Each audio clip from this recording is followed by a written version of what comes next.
주시는 하나님의 말씀, 출애굽기 15장 22절부터 26절 말씀 제가 읽겠습니다. 모세가 홍해에서 이스라엘을 인도하며 그들이 나와서 수르 광야로 들어가서 거기서 사흘 길을 걸었으나 물을 얻지 못하고 마라에 이르렀더니 그곳 물이 써서 마시지 못하겠으므로 그 이름을 마라라 하였더라. 백성이 모세에게 원망하여 이르되 우리가 무엇을 마실까 하며 모세가 여호와께 부르짖었더니 여호와께서 그에게 한 나무를 가리키시니 그가 물에 던지니 물이 달게 되었더라. 거기서 여호와께서 그들을 위하여 법궤와 율례를 정하시고 그들을 시험하실세 이르시되 너희가 너희 하나님 나 여호와의 말을 들어 순종하고 내가 보기에 의를 행하며 내 계명에 귀를 기울이며 내 모든 규례를 지키면 내가 애굽 사람에게 내린 모든 질병 중 하나도 너희에게 내리지 아니하리니 나는 너희를 치료하는 여호와임이라. 아멘. 여러분 서로 앞뒤 분들과 인사 나눕니다. 사랑합니다. 보고 싶었습니다. 감사합니다. 이스라엘 백성이 출애굽하여 홍해를 건너고 수르 광야를 지나 사흘 길을 지나도록 물을 얻지 못했습니다. 그러다가 마라에 이르러 샘을 발견했는데 그곳 물이 써서 마실 수가 없었습니다. 사흘 동안이나 물을 만나지 못했다면 얼마나 괴로웠을지 성지순례를 가본 분이라면 충분히 알 것이라고 합니다. 저절로 불평과 원망이 나올 것이라고 합니다. 백성들이 모세를 원망했습니다. 우리가 무엇을 마실까? 마실 물이 없어 죽겠다는 불평의 말입니다. 이런 곳으로 끌고 와서 우리를 죽일 작정이냐? 끊임없이 불평하며 소리 지르고 있습니다. 이런 절박한 순간에 모세가 하나님께 부르짖어 기도할 때 하나님께서 한 나무를 가리키시고 그 나무를 물에 던지니 물이 달게 되었습니다. 마라의 사건은 이것으로 끝나지 않고 하나님께서 말씀하십니다. 너희 하나님 나 여호와의 말을 들어 순종하고 내가 보기에 의를 행하며 내 계명에 귀를 기울이며 내 모든 규례를 지키면 내가 애굽 사람에게 내린 모든 질병 중 하나도 너희에게 내리지 아니하리니 나는 너희를 치료하는 여호와이니라. 그 유명한 치료의 하나님 여호와 라파의 유래를 기록하고 있습니다. 쓴물을 달게 변화시켜 주신 기적과 여호와의 라파 치료의 하나님을 이어서 말씀하신 것은 특별한 의미가 있을 것입니다. 이 시간은 이 두 가지의 의미를 연결해서 살펴보고자 합니다. 유대인은 우리와 비슷하게 음력 절기를 지킵니다. 우리가 설이나 추석을 지킬 때는 음력을 기준으로 하는 것처럼 유대인도 음력으로 절기를 지키는데 우리가 비교할 때 딱 다른 하나는 약 한 달 정도가 늦다고 합니다. 해마다 조금씩 다르지만 농사에서는 양력보다 음력이 더 정확하다고 합니다. 때에 따라서 다르긴 합니다. 그리고 양력과 음력을 같이 사용하더라도 어떤 전통 절기만큼은 주로 음력을 따릅니다. 이스라엘의 3대 절기 우리가 많이 들었습니다. 6월절, 7.7절, 초막절입니다. 그래서 이 6월절은 무교절이라고도 하고 또 7.7절은 맥주절, 오순절이라고도 하며 초막절은 장막절, 수장절이라고도 합니다. 이름은 달라도 같은 시기에 지키는 절기임을 여러분 참고로 기억해 두시기 바랍니다. 그러면 하나씩 보겠습니다. 6월절은 우리가 잘 알듯이 애굽의 바로에게 압제당하던 이스라엘 백성이 탈출하던 밤 애굽의 모든 장자를 치실 때 양을 잡아 그 피를 문과 문설주에 바른 백성은 구원받은 것을 기념하는 절기입니다. 또한 이 6월절에는 1절 누룩을 없게 함으로 무교절이라고도 합니다. 두 번째 7.7절은 맥추절이라고 하는데 이스라엘 백성이 가나안에 정착한 이후 첫 수확으로 감사의 예물을 드린 절기로 광야를 지날 때는 모세가 시내산에 올라가 십계명을 받을 때도 이 무렵이었을 것이라고 합니다. 또한 만나가 그친 시기도 77절이었을 것이라고 합니다. 여호수아 5장 12절 또 그 땅에 소사물을 먹은 다음 날에 만나가 그쳤으니 이스라엘 사람들이 다시는 만나를 얻지 못하고 그의 가나안 땅에 소출을 먹었더라. 세 번째, 초막절은 광야에서 장막을 치고 산 것을 기념하여 장막절이라고도 하고 또 포도를 비롯한 과실을 수확해 저장하는 철이므로 수장절이라고도 합니다. 지금도 유대인들은 3대 절기를 포함 7절기를 지키고 있는데 절기를 준비하면서 하나님 앞에 온전히 서기 위해 자신을 돌아보고 거듭나는 기회로 삼는다고 합니다. 본문과 별로 상관없어 보이는 이스라엘의 절기를 말씀드리는 이유는 이 3대 절기가 모두 출애굽과 관련이 있기 때문입니다. 그만큼 출애굽이 역사적으로 중요하다는 것입니다. 애굽을 탈출하여 광야를 지날 때 하나님께서는 권능과 기적으로 큰 은혜를 체험케 하셨습니다. 출애굽기 14장에는 홍해를 가르시고 마른 땅을 지나게 하신 기적을 자세하게 기록하고 있는데 이스라엘 백성이 홍해를 걷는 것을 바울은 세례를 받았다고 표현합니다. 고린도전서 10장 1절에서 2절 우리 조상들이 다 구름 아래에 있고 바다 가운데로 지나며 모세에게 속하여 다 구름과 바다에서 세례를 받고 여러분 세례를 받았다는 것은 세상의 죄악이 씻겨지고 거룩한 백성이 되었다는 의미입니다. 홍해를 건널 때 세상에서 벗어나 하나님께 속한 백성이 되었다는 뜻입니다. 홍해바다를 건넌 이상 다시는 애굽으로 돌아갈 수도 없고 돌아가서도 안 된다는 것입니다. 세례 받았다면 달라져야 합니다. 이스라엘은 홍해를 건너면서 세례를 받았어도 어려움을 만나자 옛 모습이 그대로 나타나는 듯 합니다. 물 없는 광야길을 사흘 동안 걸었다면 힘들어서 불평이 나올 수도 있지만 출애굽 당시 하나님의 권능을 직접 체험했습니다. 애굽에 내린 10가지 재앙을 목격했고 불과 사흘 전에는 홍해가 갈라지는 놀라운 기적도 체험했습니다.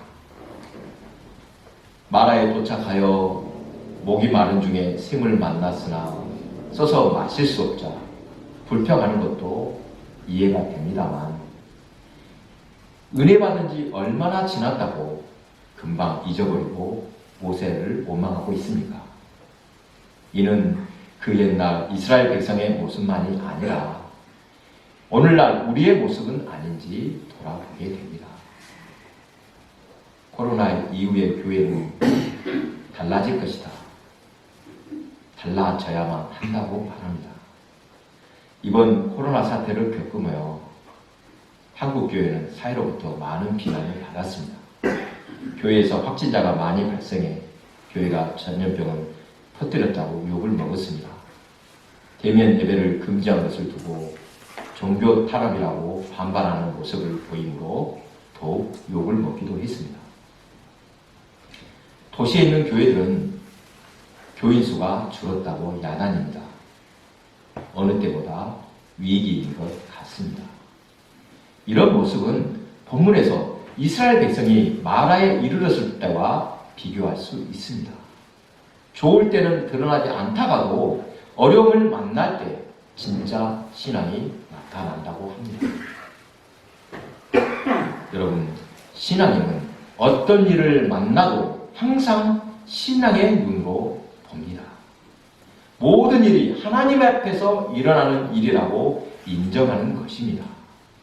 앞에서도 말했듯이 물 없이 사흘 동안 걷다가 마라에 이르러 반가운 오아시스를 만났는데 물이 쓰다면 순간 실망하며 불평이 나올만 합니다.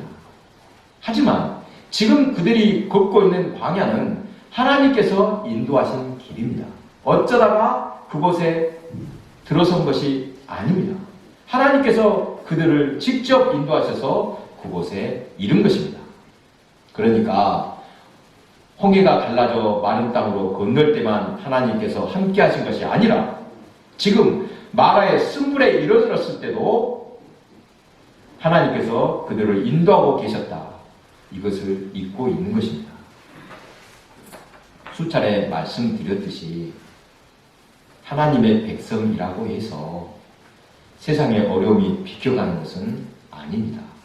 살다 보면 예기치 못한 어려운 일을 누구라도 만날 수 있습니다. 홍해를 가르신 영광의 순간만 있는 것이 아니라 마라의 쓴물도 경험하게 마련입니다. 마라라는 말은 23절에 설명한 것처럼 쓰다, 괴롭다는 뜻으로 하나님의 은혜로 구원받은 성도의 삶에도 종종 쓴물이 있습니다. 가난의 쓴물, 사고의 쓴물, 실패의 쓴물, 죽음의 쓴물을 맛볼 때가 있습니다.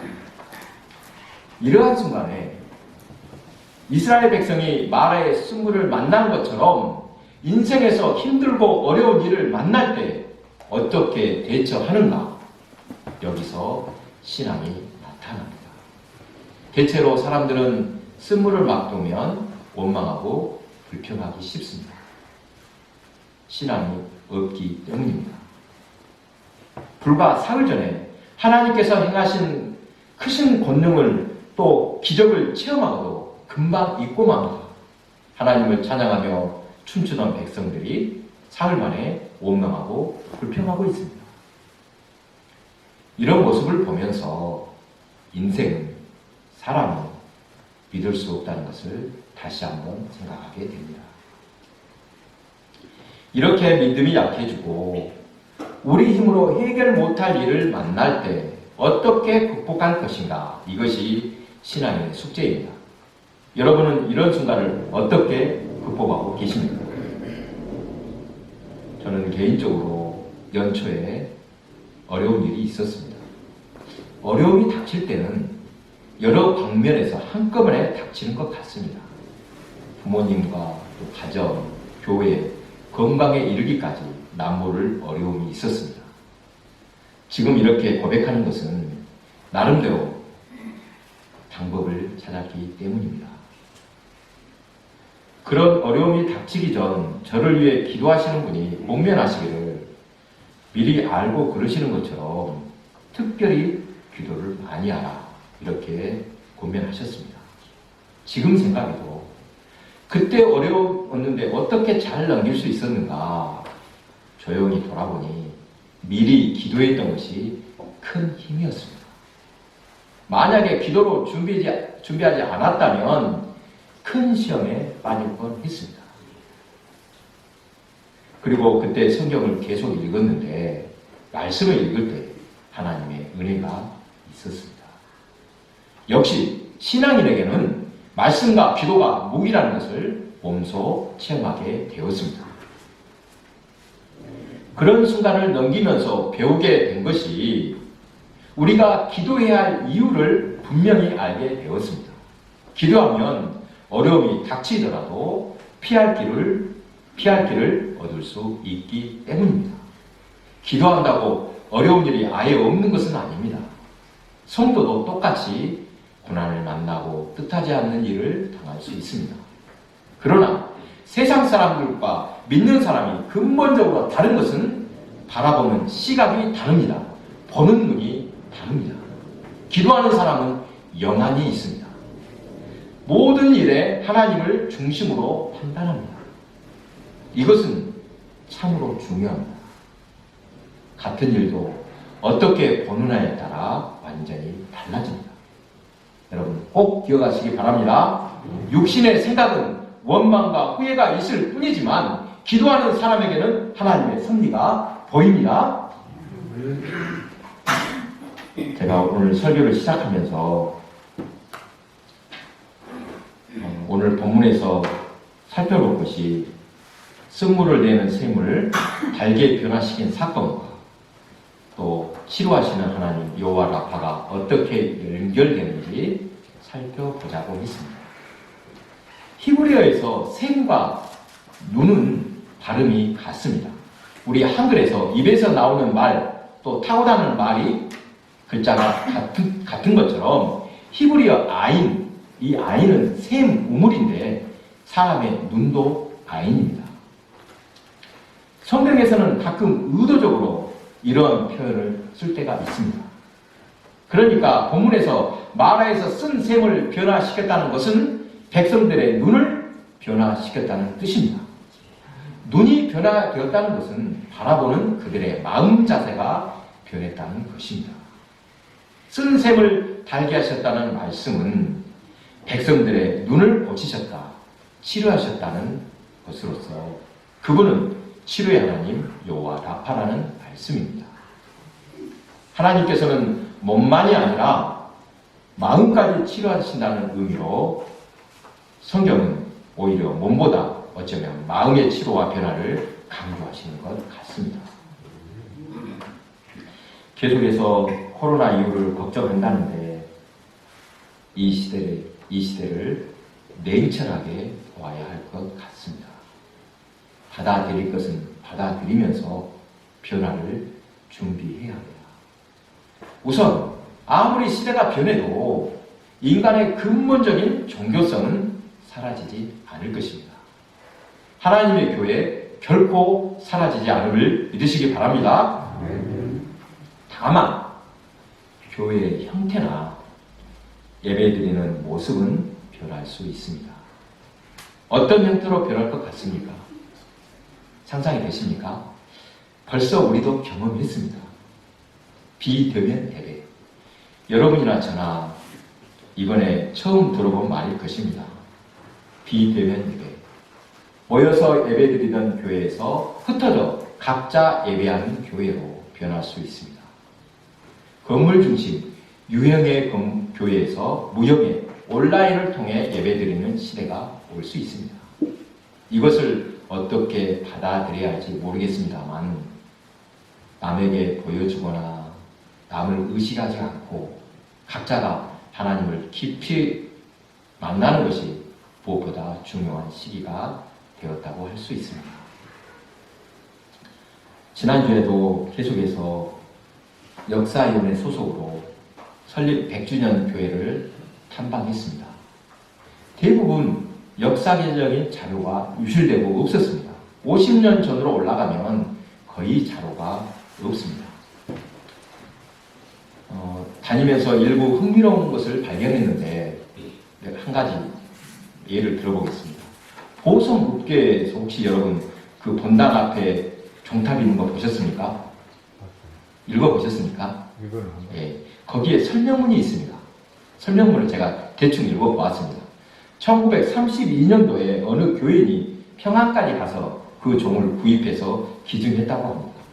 당시는 일제강점기로 태평양 전쟁이 막바지에 이르자 일본군은 여러분 잘 아시죠? 전국에서 쇠붙이를 모두 빼앗아가기에 이르렀습니다. 교회의 종탑은 무게가 나가는 쇠였으니 얼마나 탐을 냈겠습니까?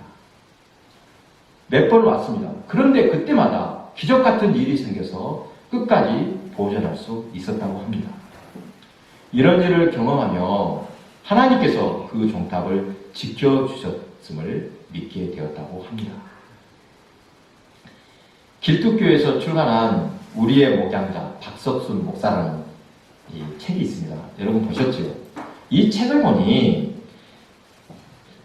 여러분 우리 교회 역사 들어보셨습니까? 1933년도에 백석교회가 기도처로 존재했다는 사실이 기록되어 있었습니다. 300개. 그리고 고흥군의 한 자료에도 1935년도에 어느 목사님이 백석교회를 순회하며 목회했다라는 기록이 있었습니다. 자료를 더 찾아보고 생존해 계신 분들의 증언도 참고하여 우리 교회의 뿌리를 정확히 찾았으면 좋겠습니다. 초창기 교회의 역사를 살펴보면 은혜가 있었습니다. 옛날 마룻바닥에서 예배 드리던 기억이 납니다. 그때는 의자도 없어서 맨바닥에 당석을 깔고 앉았습니다. 옛날 예배당에서 기도할 때 어떤 자세로 기도했습니까? 무릎을 꿇고 엎드려 다리 사이에 얼굴을 묻고 기도했던 모습이 떠오릅니다.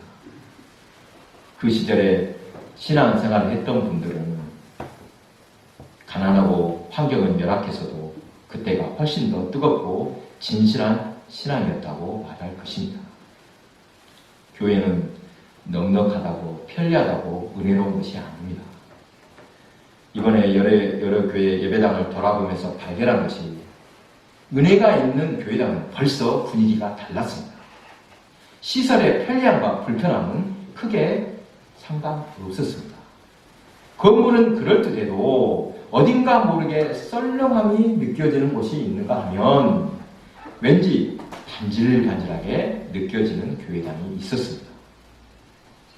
여러분, 우리 백숙교회는 어떤 것 같습니까? 점점 윤기 나는 교회당으로 하나님이 기뻐하시는 교회로 변화되리라고 믿습니다. 그러자면 본문에서 마라의 쓴 셈, 즉 백성들의 눈이 변화되어야 하는 것처럼 우리의 신앙 자세가 달라져야 합니다. 신앙생활에서 꼭 기억하실 것, 여러분 꼭 기억하십시오. 마음을 드리고 물질을 드린 만큼의 은혜를 받는다는 사실입니다. 공짜 없습니다. 콩 심은 데 콩 나고 팥 심은 데 팥 난다고 합니다. 심은 대로 거둡니다. 더 많이 심으시고 더 많이 섬기시고 더 많이 사랑하심으로 하늘의 보화를 많이 쌓아두시기 바랍니다. 사랑하는 교회 여러분, 앞으로 어떤 환경이 펼쳐질지 정확히 알 수 없지만 그동안과 다르게 변화될 것이 분명해 보입니다. 냉정히 말하자면 교회는 더 어려운 환경에 처할 것 같습니다. 이때 신앙생활을 어떻게 해야 하나님이 기뻐하실지 생각해 봅니다. 여호와 라파, 치료하시는 하나님은 마음을 치료하시고 변화시키심을 믿으시기 바랍니다. 보는 눈이 변하고 마음이 변해 결국 신앙의 자세가 변화되어 순종의 사람이 되면 하나님께서 예비하신 복을 받습니다. 본문에서는 애굽 사람에게 내린 질병 중 하나도 너희에게 아니하리니 나는 너희를 치료하시는 여호와라 말씀하십니다. 잘못된 것을 고치시고 치료하시겠다는 약속입니다. 여호와 라파, 치료의 하나님은 지금도 우리 가운데 역사하십니다. 그 은혜를 날마다 사모하며 체험하는 저와 여러분이 되시기를 바랍니다. 아멘. 기도하겠습니다.